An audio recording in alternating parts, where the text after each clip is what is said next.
Welcome to I Did This Instead of Killing Myself, a stand-up comedy and lifestyle podcast I host out of my apartment. My guest today is local stand-up comedian Matt Addy. Matt's a good friend of mine. Really enjoyed our interview. We talked about the worst drug test story I think I've ever heard, his career as a professional bowler, and I found out that he can rap like a rapper.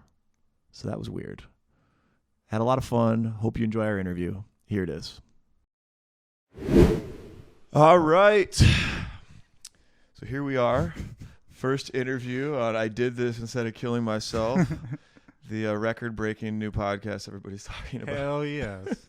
With me is a good friend of mine, Matt Addy. What's up? Stand-up comedian. I'm trying to think. The night we met was late July, and it was our first open mic, the same night that we did it. Yeah, man. Yeah, pushing 1 year now. First night, first open mic. Yeah. The stars perfectly aligned. Yeah, time flies. Kind of. It kind of drags too. Yeah, it does. I don't know. Do you feel like it's been like a long time since you started doing it? I don't know, man. It's weird. Like, sometimes it feels like I started a while ago, but then sometimes, like, I just started and I don't know anything. Yeah. I feel like that too, because it's definitely work to get yourself mentally up for each night. It's like, nights, I mean, you don't always feel like getting up and doing it, or making the drive or waiting for it is like work in a lot of ways. Yep. And we are doing this in Greenville, South Carolina. Matt is from Columbia, South Carolina. So a lot of respect to Matt because he makes the 2.5 hour drive at least 3 times a week coming up to Greenville to do stand-up. So he must really love it or he must be crazy or both. But Both for sure. Yeah, it's not that bad, man. I mean, it's actually just under 2 hours if I don't hit any traffic, but it's worth it, man. It's part of the grind. Yeah, absolutely, as they say. So I wanted to ask you to start. Okay, yeah. Hit me with a joke. Okay, this is a silly one, but I still squeeze it in my set every time because it's kind of halfway true. But I actually got fired for stealing pens from work. They take that stuff pretty serious down at the bowling alley. Love it. This guy's committed to the joke ready process. It's weird doing it in an empty apartment and nobody's laughing. Oh yeah, but I'm used to it in a room with nobody laughing. So. Right, exactly. I like to get like a little sound thing so we could give. I think that's you need to put in joke. a laugh track for me for sure on this. For anybody watching who didn't get it, pins and pens is a sound alike, and that plays better in the South because I think the Southern draw works better with it's just a play on words, like I usually ask the audience, like, I got fired for stealing pens from work, and you automatically think pens, and it's bowling pins. They take it pretty serious. And we actually did used to steal bowling pins from work, and we used to bowl outside of my apartment when I was 18. Yes, absolutely. So that's a true story. So this is another great thing to know about Matt Addy. Not only is he a comic, but he's also a former professional bowler. Right? Boom, all the ladies. Yeah. I love that about you because it shocked me. And then it kind of didn't. But I'm like the bowling alley look-alike. Like I pick the worst sports to be good at. Like bowling, we have no groupies in bowling. You never see bowling groupies. Well, I've seen Kingpin. Oh, that's true. Yeah, There's honestly, a lot of swag. You got a good point there. Bill Murray. That was like the 80s or 90s, though. Like, bowling still had that momentum now. Kids, bowling's not exciting for them enough now. I don't know if you saw on Reddit, they had the top post, the youngest kid ever on TV makes the 7-10 split on TV. I don't know if you saw that or not, but I don't watch bowling clips. It was on the top thing of Reddit. You don't watch bowling clips? Unbelievable. No, see, this is your struggle. But yeah, the 7-10 split, it's the far left pin, the far right pin. Okay. And he picked it up. 7-10. Okay. Yeah, so he picked it up. He's 18 years old on TV, so he's the youngest ever to pick that split up on TV. Right. The chances of getting that are very, very low or whatever, know. So that was just on Reddit, but it's like, I don't know, like picking up the 7-10 split on TV is like having a really hot female friend. Yeah. It's like, it's cool and all, but it's not like it's going to get you laid. Right. Well, okay, so speaking of that, let's say you're on a date and you take her out to the bowling alley. Do you suck a little bit just to make her feel better, or do you just Oh, absolutely destroy her. not. Absolutely not. No, I bowl like it's tournament finals. This is 100K on this match. I don't let off. So she's rolling a pig 6-pound ball, and you're like rolling a 270. Oh, I'm rolling 15-pound. Yeah. Oh, yeah. I've shot 270 okay. for sure on dates. Like, dude. I have to warm up for like 7 minutes. They have to know they got to sit there, watch me warm up. You know, like do the whole thing. So I'm stretching, putting out rosin. Like, dude, I love it. I would do the same thing. Unfortunately, I'm not good enough at a date sport to crush, but I'm still competitive. So I would Could you imagine if football was a date sport to tackle? Yeah. Dude, have you ever seen the Lingerie Football League? Oh, LFL? yeah. That is... They need to make that come back. Some of those girls can hit, man. Probably a little sexist nowadays. It might be a problem. Yeah, it's a little misogynistic because they're all wearing like bikinis. Sure. But no, dude, I've seen some of them get lit. Yeah. Like some hard hits. They're very competitive. And, yeah. It's interesting. Usually the date sports are what? Like putt-putt golf, darts maybe. Yeah. Putt-putt golf, darts, bowling. Axe throwing. I've seen that. Oh, yeah, that's a new one. Yeah. See, my dad used to tell me back in the day, he's like, bowling is like the best day because like cheap, blah, blah, blah. But now it's expensive. Like bowling's like $4 or $5 a game. But back in his day, it's probably like a quarter to go bowling or something, you know. But yeah, like axe throwing is the new thing. But yeah, bowling's fun. And it's actually something a lot of girls like doing. And I'll kind of tell them, not because I want to be cool, because I know it's pretty stupid to be like, oh, it's a pro. But I'm like, I like to bowl to have fun these days, you know. Like, I don't like to do the serious part anymore, you know. So compared to stand-up, it's probably pretty relaxing too. Yeah, it is. You can have a beer. Like, what other sport? I mean, bowling is the American sport. What other sport can you eat hot wings, drink beer, sit down in between? It's the true American sport. Yes. It really is. Yeah, we did a lot of that up in Michigan because there was no. Yeah, up north. Seasonally, there's not a lot to do once it gets past. It's huge up north, fall. man. It's huge up north. But all right, so I wanted to ask you this. I think you've thought about this. Okay. Describe your biggest failure in life, like the biggest dumpster fire story ever that you can remember that stuck with you. I want to hear about what happened. Let's see. So this is just kind of a story that has just been a disaster. So I was 18 and I didn't really know what I wanted to do for a job. And like I had always drag raced cars growing up and I thought I wanted to work on cars. Okay. So I wanted to get a job, just a part-time job while I was going to school or whatever to figure out what I wanted to do at Goodyear. Well, Goodyear drug tested.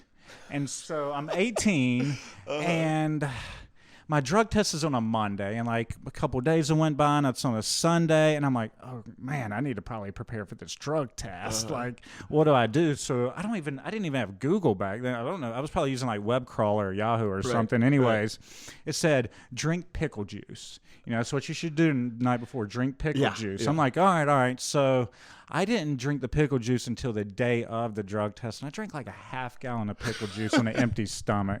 Okay. Now, I don't know if you've ever drank like a half gallon of pickle juice on an empty stomach. I have not. But it goes right through you. Okay. Right through you. So that I drank the half gallon pickle juice. It hadn't hit me yet. I go to take this drug test for this job. And I'm sitting there and my stomach starts doing that thing like, you're like, oh man, this is not good. Yeah. And then it just kind of went out on its own right there. What, you pissed your pants? No, the other way. So I go into the bathroom. Wait, where did this? This is at a drug testing place. This is like at the clinic? Yeah, this is at the clinic. So I go into the bathroom. Well, in the bathrooms in there, they don't have a trash can because they don't want you like discarding like stuff or whatever in there. So I couldn't flush them down the toilet, so I put them in the ceiling tile. I discarded my boxers and I put them in the ceiling tile. And because there's no trash can, I don't want to put them in the toilet, and I didn't know what to do with them. They have poop in them, like diarrhea. Oh my gosh, dude. So, of course, anyways, I put in my pants. I hit them in the ceiling of the tile. I go back out in the waiting room, and they take me in there for my drug test. I'm like, all right, I can finally get this over with. She sits me down, and she says, I'm going to need to just get a sample of your hair. So it was a hair test. So I drank the pickle juice. Did you have much to offer him? Or? I did then, but I thought it was going to be a pee test, so I'm trying to prep for it, and then ends up being a hair test anyways. Right. And so I did have hair then, but I joked. I was like, what if I had less hair? She's like, oh, we'd get it from somewhere. Right. Like, whoa. So damn. I took the hair test. They called me a couple days later, and they were like, so we got your drug test results. Have you been to the dentist or anything recently? I'm like, no. Why? There's like, because it showed a lot of cocaine in your bloodstream, your drug test results. So it also showed ecstasy and also showed marijuana. Way. Yes, they did. You were not all that. Yes, they did, and that's exactly what happened. Oh my God, that has no punch up. Were you using all these drugs at the time? Yes. Oh gosh. Okay. Yes, that has no punch up. Confession time. I hope that. Yeah. Yeah, man. So that is the craziest, like, whatever story I have. I didn't get the job, by the way. But I started working at the bowling alley. Yeah. I started working at the bowling alley, and that's when I started bowling, and then I ended up becoming a professional bowler. So if I never would have done drugs, I never would have been a professional bowler. Because I'd have got that job at Goodyear, and I would have never worked at the bowling alley. Oh, my gosh. So there you go. And just so you don't get in trouble, you've since cleaned up. Oh, absolutely. Yeah, I was 18. My God, I'm 36. It's crazy, dude. That was literally 18 years ago, man. Like, it's crazy, dude. Yeah, I used to be an animal, but yeah. No, we've had those days. Yeah, that was my party days, you know? Dang. That was my party days. That's incredible. Yeah. Yeah, dude. Now we got to follow that, ladies and gentlemen. Here we go. We do. What's number 2? What else do we got? Yeah, my next question is why did you start doing stand-up comedy? Okay. And what do you love about it? Let's see. So comedy's fun. Like, my dad was a pretty funny guy, so like he always joked with me as a kid, and he used a lot of, I think of it now, like I didn't understand the style of comedy, but he used a lot of sarcasm and stuff like that, like a lot of sarcasm. I mean, it was interesting. Never like negative, like, or negative about life, but just like, you ever heard the term, like, I'm just picking with you or messing with you or whatever, just little stuff like that, and always loved it. So I don't really know what got me about stand-up. I think seeing stand-up comedians, I always thought, oh, wow, he looks like he'd be a cool guy to hang out with, you know? And so I just thought that, man, it's weird how I got here. I don't know. I've thought about this a million times, and I can't even get to a straight answer now, but sometimes I don't know. Yeah. Sometimes I really don't know. It's just, I love the laugh. The first time I heard a laugh, I'm like, I like that. And that's probably my funnest thing to make someone do's laugh. Because I know in that moment, they forgot about their problems and they forgot about everything going on, even if it's just for that split second. But I think probably something along that path. Yeah. You know? There's something cool about how it's like involuntary too. It's crazy, it's like dude. Yeah. It's just like, I mean, I've said it, I've read it and repeated it. You know, these aren't my words, it's repeating from others, but it's like being a real magician, you know? You're literally creating that laugh. You know? Was it Jerry Seinfeld who said that? That it's Jerry Seinfeld said that. Yep. It's like a magic trip, but it's real magic. It's real magic. Yeah, so I'm kind of curious now because we showed up at the comedy club the same night, like this first time we did it. Take me through like leading up to that, because I remember I was not prepared at all when I was gonna go up there. I just went up because somebody invited me, and I was like, I'll hate myself if I say no. And then I bombed horribly for 90 seconds. I don't think you bombed horribly. Yes, I did. Yes, I did. I've definitely seen people bomb a lot harder. Well, for sure. I told the pilot joke, and that was pretty offensive about women not being able to fly planes. And I kind of scrapped that one. But I remember you specifically had like your whole set list prepared, and I remember a few of your jokes still about bombing in Japan. You had a joke about like you did a show over in Japan, and you weren't the first to bomb it or in Asia. I thought that was funny. But you definitely seemed like very analytical in how you prepared. So I thought you probably had a lot of. I would think it would take a lot for somebody of your temperament to actually get the guts to take that first step. So take through those couple of weeks before. Dude, it took me. I mean, I wrote that set list for 2 months before I went up there. Okay. So I practiced it for 2 months. Okay. Every week, every night. every freaking night for 2 months. Yeah. Dude, like a manic amount of work into it, because ultimately what happened was, I guess we did this in 2020.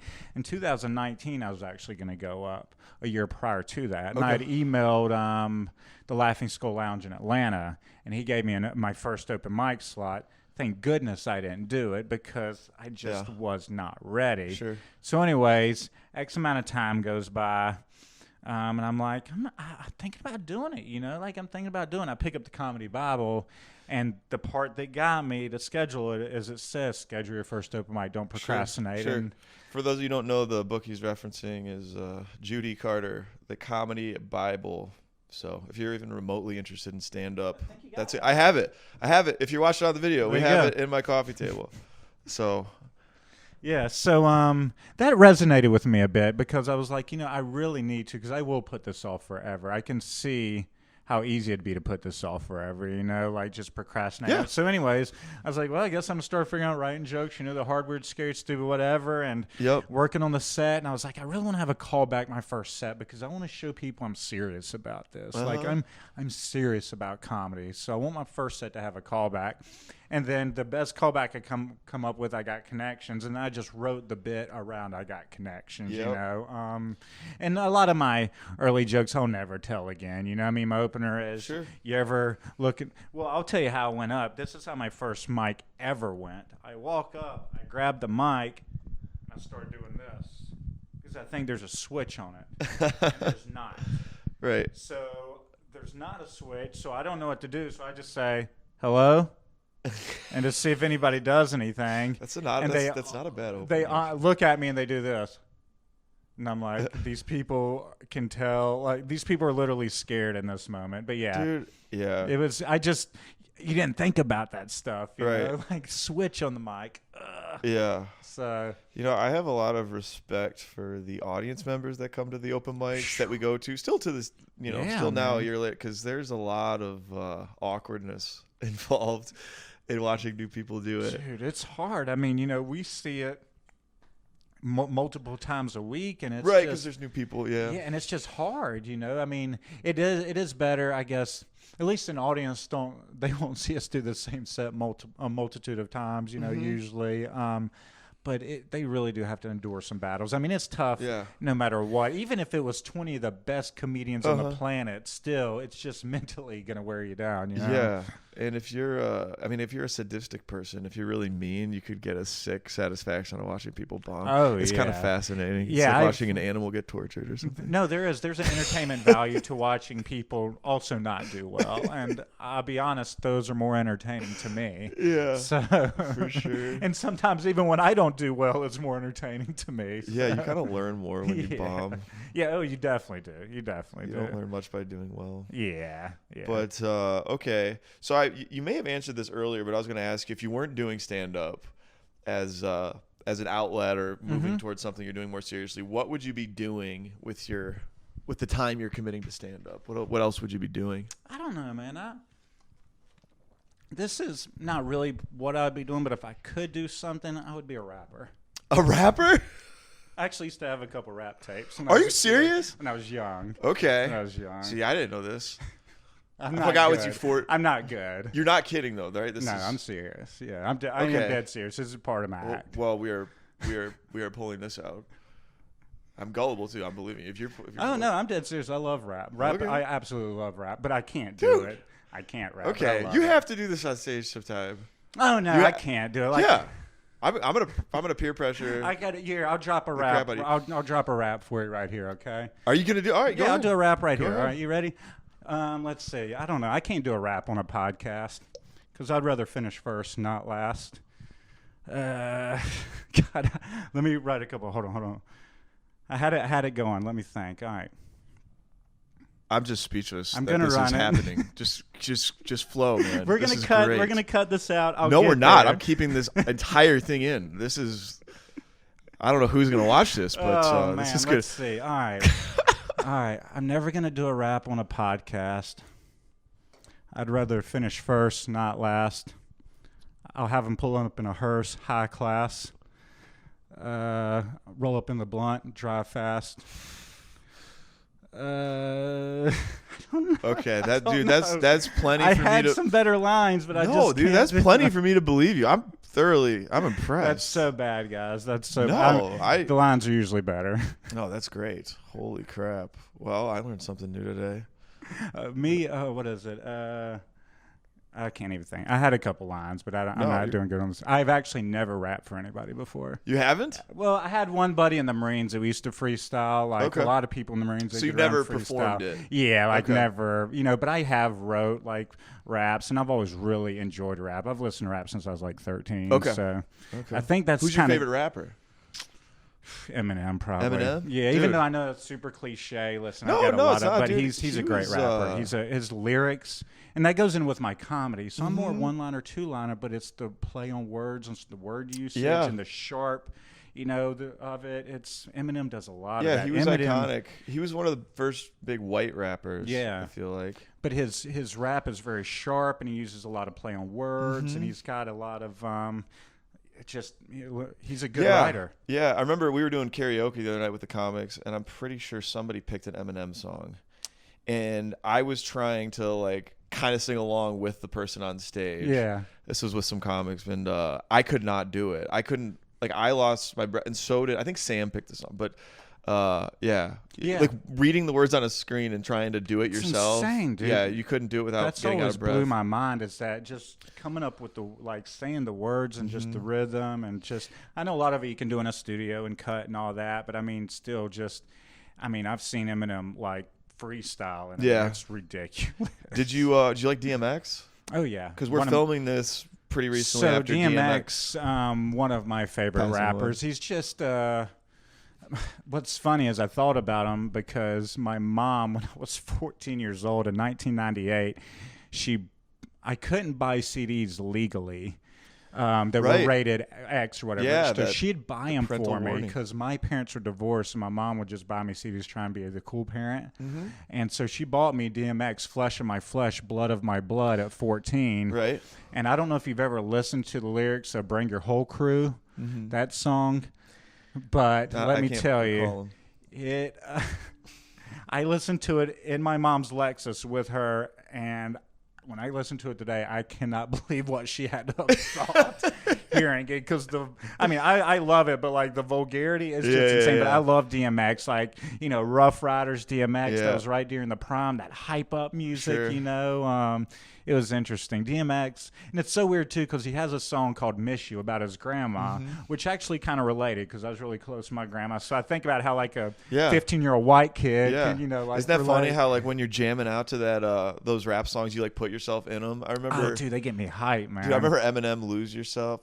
Oh, it takes you to we a were whole all different like in world, middle school. In the middle school locker room, just like like we thought we were so badass. We were like, dude, let's go hit the beat. It's crazy what music can do, man. Like I love music. Like comedy and music for me are like up there. Like I really love how music can just transition the mood. I mean, we use it in movies, everything. It's insane. I love it. Yeah, music is interesting when it comes to comedy. I'm not good at any of this stuff yet, but the rhythm of some of the joke delivery. I saw I think it was a TikTok or maybe a reel on Instagram that a fan had done of one of Mark Norman's sets, and it was a drummer, and he was like doing a beat. That's funny. To a picture-in-picture video of Mark Norman delivering the joke, and it was just and it was exactly on. And that hadn't occurred to me that jokes can work because there is a rhythm to them. That's interesting, yeah. And not only the rhythm and the sound and the delivery. So that's funny. There's something to it, which is comforting because sometimes it's just like it feels like nothing when you're just like, trying random stuff. Yeah, but that's interesting to know. I've heard of like joke rhythm, but in terms of it being matched up to an actual like beat pattern and all that. Yeah, and that was just something a fan had created, but there is something to that maybe. That's pretty cool. So I think I know the answer to this question, but I was going to ask you, who's your favorite comic? And I'm pretty sure I know the answer, but yeah. I like Bill Burr a lot, but I kind of, I guess I say a shift because what'll happen with me is I'll really like a comic, then I'll be in a place in my self as a comedian where I'm trying to improve on something or trying to find something in my act or trying to improve something in my act, and then I'll see someone who does a really good job of like Daniel Tosh, for example. Like I would never. it would be weird to say Daniel Tosh like one of the top comedians ever because you just don't hear that. Right. But I tell you, watching his set, it's like, man, that guy just tags, and he just Bill Burr is still definitely the top. But I think if you had to do this rotation, I go between Bill Burr, Daniel Tosh, and probably Anthony Jeselnik. So it's like this weird three, thing that kind of So all three of those guys are savages. I mean, they're all like, I mean, I'd say it seems like Jeselnik and Tosh are both playing characters. Sure. I don't even know who they really are as people. Right. Bill Burr, I feel like I do know who he is. Sure. But he's still he's like a truth teller more so than a straight up joke writer. Yeah, absolutely. Absolutely. And I kind of want to go back and watch Bill Burr's sets because when I'm watching him, like his stuff is like really interesting. So I forget that they're jokes. I kind of forget that it's stand up because I'm like, he's got a good point here. Right. I'm laughing at the points, but he seems to be kind of almost profound with it. Yeah, he's so good at it. It almost is hard for me to follow Bill Burr sometimes because like he's so good at what he does here. I'm almost better just writing jokes like Daniel Tosh because I watch Tosh and he's a joke writer. He's got some one-liners, where he just kind of throws them in there. And it's like, and then if you watch him and Jeselnik, that formula has also got them shows. Yeah. The Jeselnik offensive didn't last long, but Daniel Tosh, obviously, now it's not like he's writing all the monologue jokes, but his delivery and cadence and all that kind of, and his style works with that type of stuff. Yeah. So I'm not saying you've got to do a Tosh or Jeselnik style to get a show, but it's not saying that joke writers still aren't wanted by the industry, or whatever else, I think those two are kind of gems nowadays because their stuff is so sad, like that. I think they'd rub a lot of people the wrong way in today's kind of cancel culture. Oh, gosh. They still are like, and there's a part of me that just, I love that style. I mean, a lot of my jokes are really mean. And I'm playing kind of the worst version of myself when I say them. But yeah, I respect the guys that are willing to go there. And I've told you Norm is one of my favorites. Yeah, of course. And he kind of had that reputation of saying things nobody would say in the 90s. With the OJ stuff. And so something to be said for stand-up comics that are willing to do that. Oh, it takes a lot of balls, man. It takes, and not really balls as much because anybody can say anything on stage. What it takes is skill and framing it to get a laugh. Because me and you can go up tonight. We can tell every offensive joke.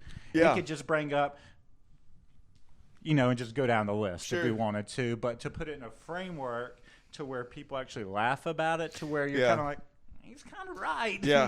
Because you could definitely say shocking, awful things if people don't laugh. Of course. Or they have to, because if they hate you, they're not going to laugh. Yeah. But so to have frame to it, like you, and you have to frame it. And it has to Daniel Tosh, dude, if you watch him, he's smiling the whole time, just laughing. He's like a kid having fun to where he does it so much and acts like this kind of manic kid. It takes the edge off just enough to where you don't think he's serious. But you're like, kind of know he is, but is he? It's just, that's an art form to do that. So for sure. Okay, so I asked this question. This might be a little heavy, but what's your biggest regret in life? Yeah. So that's a good question, actually. You're just like, what's your biggest regret? Bring this up. That would be such a good opener for a date. Yeah. Let's start this out on a positive note. Honestly, I think it's letting time pass without acting.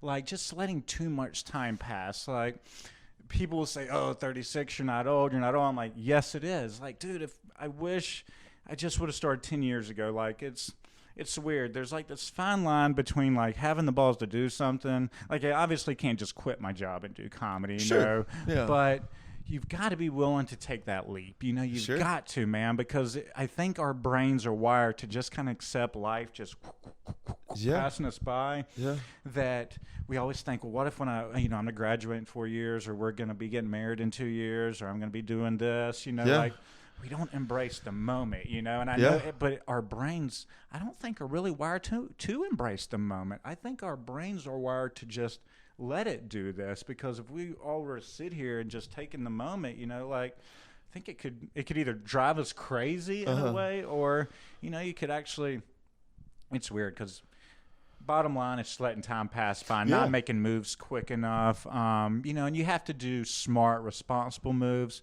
but just waiting too long. I think that's a fantastic answer, actually. I think it's a great answer because I think that I would have a similar answer. I started writing ideas down in a joke book like back in college. You know, okay, probably. Cool, man. Yeah, and you kind of always wonder, and you worry about what are people gonna think? Sure. What do I have to risk here? Like I have a reputation, I have, my job, my family, my friends. Much. What are they gonna think? They're gonna think it's stupid. They're gonna think I'm nuts. Actually, I still think that. Like I have delays about like starting a podcast, doing stand, but at a certain point, letting go of those attachments, I think, is really, you break through that, and then you're better on the other side. Either it goes horribly or not, but who cares? You don't want to hold on to regret, man. Yeah. That's the biggest thing, and I've learned that through personal failures and mistakes I've made.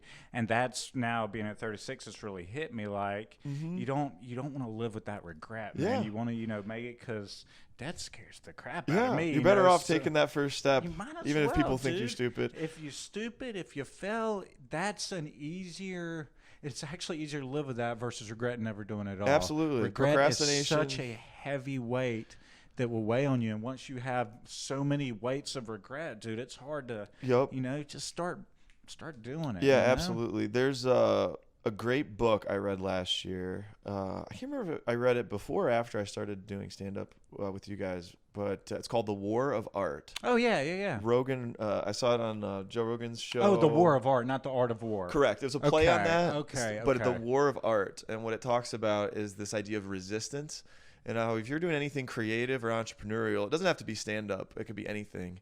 There's going to be this resistance, and it gives voice in all the chapters to these resistance forces. And they're every excuse you could think of. Yeah, and it puts them to front of mind. So you're like, waking up, you're gonna have these things like you're tired. You're put it off, and you need to break through that and start creating or start writing or whatever it is you want to do to do anything. And the other idea in the book is that it never stops. Like even if you are an established person, like even if you're one of these famous comics, even if you're Seinfeld, I'm sure he's still you still face it every morning. You still face the the blank page and the temptation to procrastinate. So I actually love that. I think I told you guys stand up in New York was dead.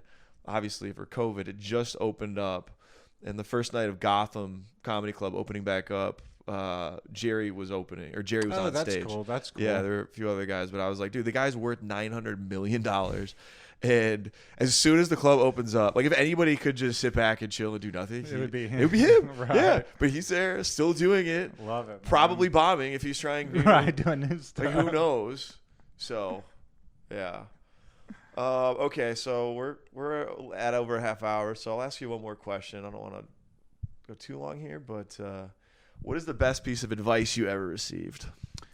So this is actually kind of a recent piece of advice, and it goes back to what you're talking to, breaking down a lot of those barriers, and sometimes like what's considered the fourth wall is writing every day and writing morning pages. So when I wake up, I hate life. Like I do. I'm just annoyed. I hate life. Like I don't know what it is. Like it just takes me a little while to get going. So when I write morning pages, it helps me work. So morning pages, explain what that is. So morning pages, they say to write 4 pages every morning. Just write whatever. So you do 4 pages every morning? No, I do 2 every morning minimum. So 2 double spaced on Word? No, 2 single spaced. 2 singles? On hand. I do a mix of hand and I do a mix on Word. If you do it on Word, if you do double spaced, I'm impressed, man. That's 4. a lot of writing. I do at least 2, though, if single spaced on a hand every day. Okay. But it doesn't need to be funny. It doesn't need to be anything. Mm-hmm. You write what's on your mind. Write about not having nothing to write about. And it's the most ridiculous thing, and I've never created any good material from it. But what happened, and ever, but it's not for that. Right. It's not for material. Morning pages are different. They're not for material. It's a brain purge. Right. You're purging.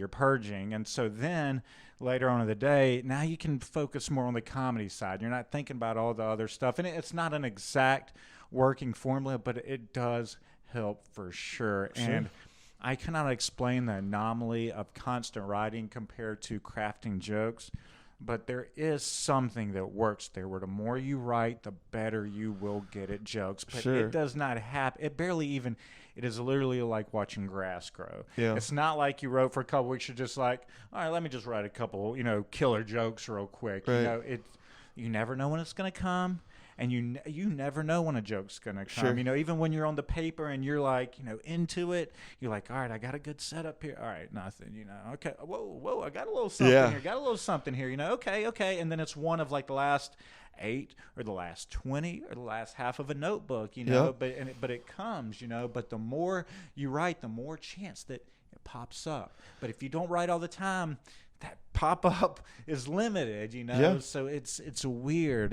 But it's not just that, and I don't even know how I got here, but the morning pages will help declutter your mind a little bit later that day. So that helps a lot. And one more, which I heard a couple weeks ago, which helps me a lot because I got a freaking ego, and I've got to like balance it, and I've got to, try and stay humble with everything in life because I'm competitive, but it's listen to the message, don't worry about the messenger. And that's one that made a lot of sense to me in stand-up because you get feedback from a lot of people. Sure. But just listen to the message. Don't worry about who it's from. Not saying don't worry about, but don't let that, be a focus of the message itself, just listen to it. That's a great one, taking feedback. And that's been a challenge, for me anytime in my life. Because anytime something starts going a little bit well, that's when you're kind of like in a danger zone of like thinking. For sure. You're thinking you're the man, thinking like, okay, whenever things start going well now, I'm just like, oh crap. What's coming? Something's about to happen. What's coming? Yeah. But and everybody has an ego, and everybody,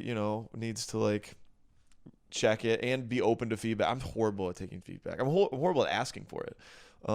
So I do like that about stand-up, how you get real-time feedback like every 15 seconds.